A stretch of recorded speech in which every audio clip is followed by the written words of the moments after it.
Hey, basketball fans, I'm Harrison Graham. You're watching NBA Now by Chat Sports. If you love the NBA, go ahead and like this video. Lots of news and rumors to get into, so let's go ahead and start things off.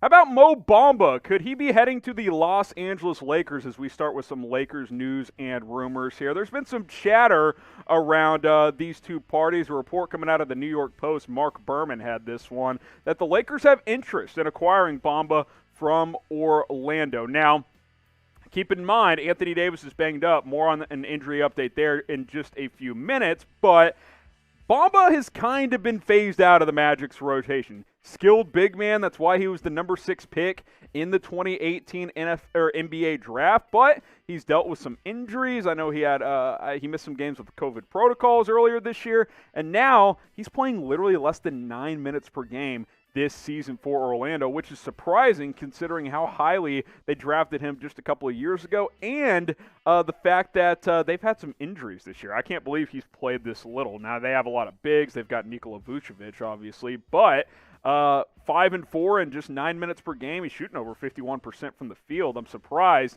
they're not playing some of their younger guys in Orlando, but could be a good news for the Lakers to potentially buy low on a former lottery selection in just 2018. I think the Lakers may need to consider something like this because who knows how much time Anthony Davis will actually end up missing. I liked Mo Bamba a lot coming out of Texas. I think he still could put on 10, 15 pounds to beef up a little bit, but he's a good shot blocker. He can shoot a little bit, and he can score around the basket. A lot of talent, a lot of skill. I'd like to see someone unveil that talent elsewhere than Orlando.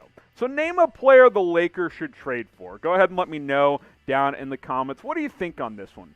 Think a guy like Mo Bamba? You think more of like a guard wing type to take a little bit of pressure off of LeBron James? What do you guys think? Let me know in the comments. Name a player Los Angeles should trade for before the trade deadline.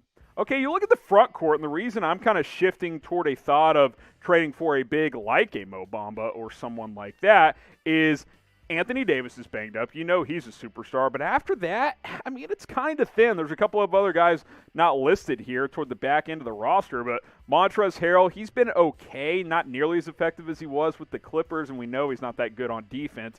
Marc Gasol is not the same player at this point. Markieff Morris, he's just a minutes eater at this point. He doesn't give you that much on offense. More of a just kind of rough around the edges defensive player at this point in time. You definitely could use more punch on that front court depth on both ends of the court. And I'm not going to sit here and say Mo Bamba is going to provide you a ton of that, but I think there's minutes to be had in this Lakers rotation, especially right now at the 4 and the 5 position. And I think Mo Bamba just needs the right opportunity, and getting him into a winning environment could be a good situation. I think he's worth a look. I think it's worth a call if you are the Los Angeles Lakers. He's not in their rotation. The Magic are probably going to be sellers, and if they don't view him as a part of the future, maybe the Lakers can buy low, either a future first or maybe a second this upcoming year or something like that. Maybe send back one of your end guards, Quinn Cook or something, and see if you can get Mo Bamba because he's got talent, there's no doubt. He just hasn't had a ton of opportunity,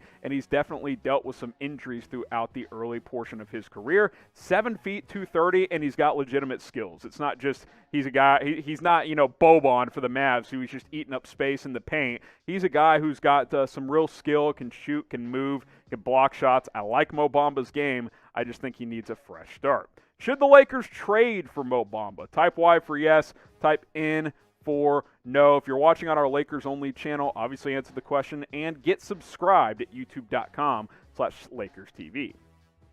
Now, if you love the NBA, if you love the Lakers, subscribe to the channel. Whatever your favorite team is, go ahead and hit that big red button because we're going to cover the latest news and rumors, trade deadline coverage. We're going to do it all here on this channel, so go ahead and hit that big red button and subscribe today.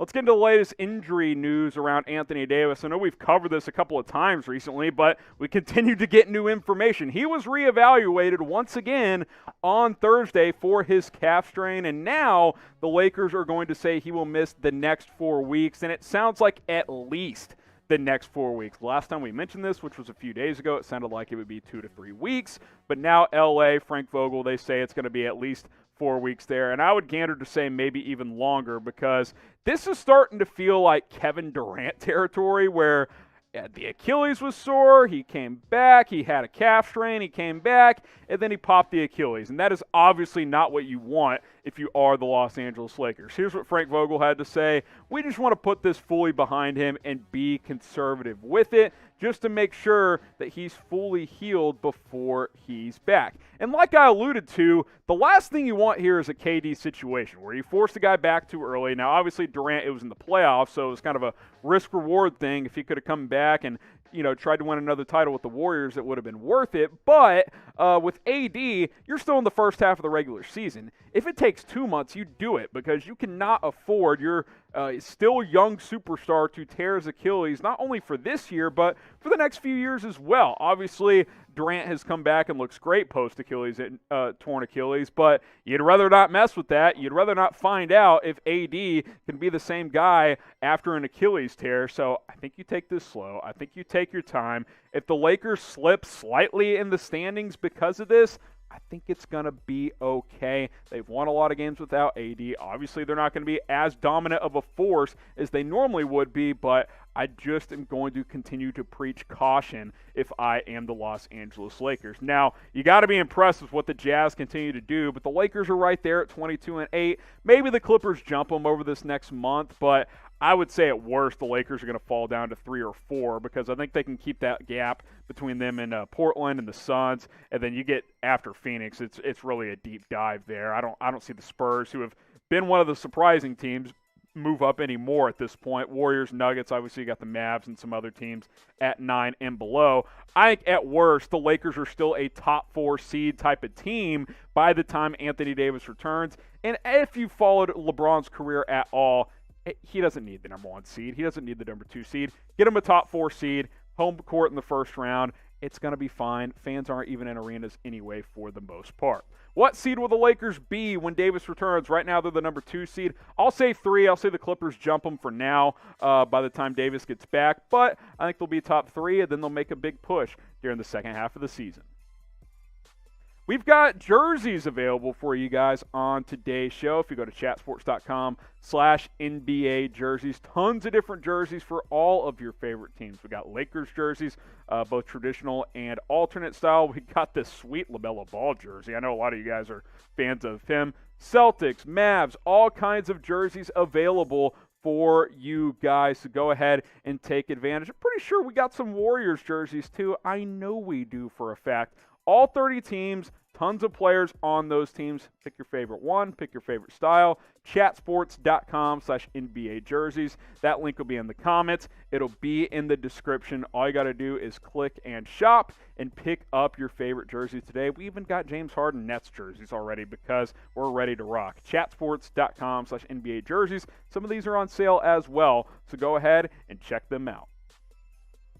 Let's get back into some NBA trade rumors. Andre Drummond continues to draw some interest. So last time we talked about Drummond, the Cavs announced that they would be sitting him as they search for a trade. And apparently about 8 to 10 teams have showed some level of interest in trading for Drummond before the NBA trade deadline, which is about 5 weeks away. Both parties agreed to sit him so he doesn't risk an injury or something like that happening. So we'll have to wait and see what happens as far as if the Cavs actually put him on the court. As of now, that is not the plan. He's in the final year of his deal. It makes sense for him to get dealt to a contender, because Cleveland is moving forward with Jarrett Allen as their starting center.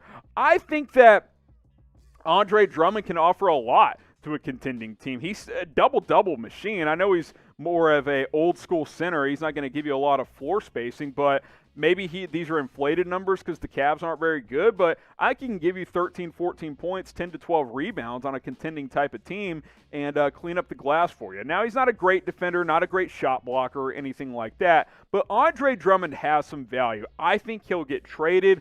I think the Cavs will find a trade partner. I don't think they'll have to buy him out, especially since he's in the last year of his deal. Yeah, he's a little overpaid, but on a rental, I don't think it's that big of a deal. I think teams will have interest, and reportedly there already is interest for Andre Drummond. Now, these are some teams I've mentioned before that could make sense. Boston especially really needs a big to help secure that lineup altogether there. Brooklyn, I think, would have to be a buyout candidate at this point. Golden State could trade for him if they wanted. Lakers, kind of like the Nets, probably would have to be a buyout situation there. But we know Toronto has shown some interest as well, and apparently a few more teams. Like I said, 8 to 10 teams have reportedly reached out and showed some interest. So who will trade for Andre Drummond? I want to hear from you guys in the comments section. Who will trade for the Cavs center? I'd like to see Boston do it, but I want to hear from you guys. Go ahead and predict it for me. Quick update on the NBA schedule. If you guys weren't aware, the NBA, the way they did it this year was they unveiled the first half of the schedule and built it in a way where they could be flexible for postponements, cancellations due to COVID-19, which obviously some games have been delayed and postponed. But now, we're approaching the second half of the season here. March 4th is the final day of the first half. Apparently, the second half of the season schedule could be unveiled as soon as this weekend. They're working on it right now. They got to put the schedules together for all 30 teams, but very, very soon you might be able to find out who your team will face the second half of the season. Now, the All-Star starters as a whole have been set for the 2021 All-Star Game. It is going as scheduled in Atlanta. The way the voting has gone, 10 players have been selected, and obviously 5 from the West, 5 from the East, but they changed it a couple of years ago where the top 2 vote getters become team captains, and then they do a draft. So that'll be LeBron James, that'll be Kevin Durant, and they will get to select among the other 8 players to be the starters, and then eventually the reserves as well, who have not been announced as of yet. This is how the All-Star voting process works, at least for starters. Fan voting takes up 50% of the vote, media voting 25%, and then players actually get to vote themselves. They account for the other 25%. And the All-Star Game voting starters have been set, like I said. For the East, now, again, it's not East versus West, but the initial starters are voted East and West, if that makes sense. It's all kind of weird. East is Kyrie Irving, Bradley Beal in the backcourt, and then your front court is Kevin Durant, Giannis, and Joel Embiid. Durant and Embiid, legitimate MVP candidates for this season. By the way, Kyrie disappears for 2 weeks, and he's an All-Star Game starter? Ridiculous. Western Conference is as follows. Steph Curry, well-deserved. Luka Doncic for the Dallas Mavericks. He's been outstanding. Too bad he's not getting a lot of help. LeBron James, who's probably your MVP frontrunner. He got the most votes. That's why he is a captain. Kevin Durant, the other captain. Kawhi Leonard, and then Nikola Jokic for the Denver Nuggets, who's been really, really good for Denver this season. Those are your 10 All-Star Game starters for 2021. Now, a lot of All-Star Game talk. But the real question is, does anyone care? Do you care about the All-Star Game or All-Star Weekend as a whole? Type C for you care, type D for you don't care. I'll be honest, I don't really give a you-know-what. It just doesn't have the same buzz that it used to, in my opinion. The game was more entertaining when I was younger. The dunk contest was awesome when I was younger because stars actually did it. I'm typing my D for I don't care, but let me know what you guys think. Do you care about the NBA All-Star Game? Let's get into a trade rumor about the Golden State Warriors. Our good friends at NBA Analysis, they're back at it. They propose a Khris Middleton blockbuster trade to Golden State. Now, we'll talk about this one, and while it might seem far-fetched, it probably is. I will at least say this, and I've said this for a couple of weeks now. Golden State could use another legitimate scorer and creator next to Steph Curry. There is a lot of pressure on his shoulders to be a 30, 35-point guy every single night while also dishing out assists. They need some help on the scoring outlook in this offense. So, NBA Analysis says, why not Khris Middleton? Here's the trade package that they put together. Middleton, Brook Lopez, and DJ Wilson to Golden State. By the way, Lopez isn't just a throw-in. He's pretty nice. For Andrew Wiggins and Kelly Oubre Jr., James Wiseman, which that would be tough to give up, and then 2 first-round picks, including that Minnesota first-round pick for this year. That could be top 5 or at least top 10. It's a lot to give up, but Khris Middleton's a legitimate top 20, top 25 scorer in the NBA, so I'm at least intrigued. I'll say this. This trade is bonkers. There's a lot of moving parts here. Think about the assets being moved. Middleton, a top 5 pick probably from Minnesota. Andrew Wiggins contract. You got Brook Lopez in the deal. Lots of James Wiseman, the number 2 pick from this past year. There's a lot going on in this trade, but I am very, very curious to see how aggressive Golden State gets at the trade deadline and how serious they are about trying to win this year. I know it's tough without Klay Thompson, but I keep saying it. Do you want to waste an MVP season from Steph? Because with this current roster, they're not going to be able to win in the playoffs. I think they'll make the playoffs. They're not winning more than one series with what they currently have, in my opinion. So exploring a big trade like this could be an option. I'm curious, which team wins this trade? What do you guys think? Who wins this trade? Type GSW for Golden State. Type MIL for Milwaukee. I'm going to say, I think Golden State because they get Khris Middleton, and I don't like Andrew Wiggins that much, but it's a lot to give up with James Wiseman in there as well. Get your votes in on this one.